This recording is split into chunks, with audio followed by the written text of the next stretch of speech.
Mediasi ketika gagal karena tak hadir, Kartika Putri merasa dipermainkan Richard Lee. Beberapa waktu lalu, perseteruan artis peran Kartika Putri dan Dr. Richard Lee ramai diperbincangkan.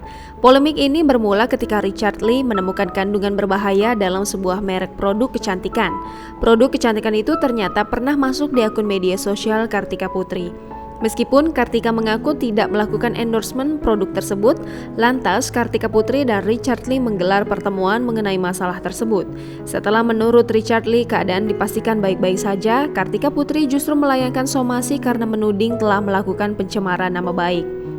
Hingga akhirnya Kartika Putri melaporkan Richard Lee ke Polda Metro Jaya atas dugaan pencemaran nama baik dengan jeratan Undang-Undang ITE.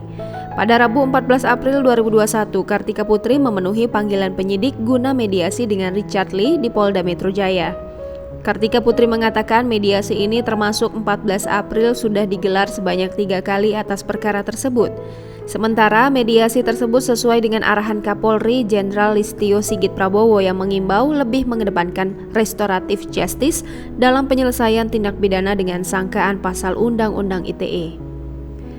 Setelah beberapa lama memasuki gedung Direktorat Reserse Kriminal Umum Polda Metro Jaya, Kartika Putri akhirnya keluar. Dia mengabarkan bahwa Richard Lee tidak hadir dalam kesempatan mediasi untuk yang terakhir kalinya. Untuk diketahui, Kartika Putri baru saja pulang dari Yaman karena mengantarkan putrinya bersekolah selama beberapa tahun ke depan.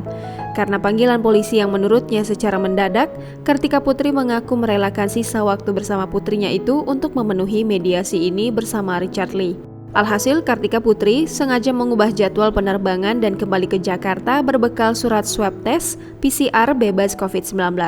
Rasa kecewa terhadap Richard Lee pun ada di dalam diri Kartika Putri. Dengan tidak hadirnya ini, dia merasa dipermainkan olehnya.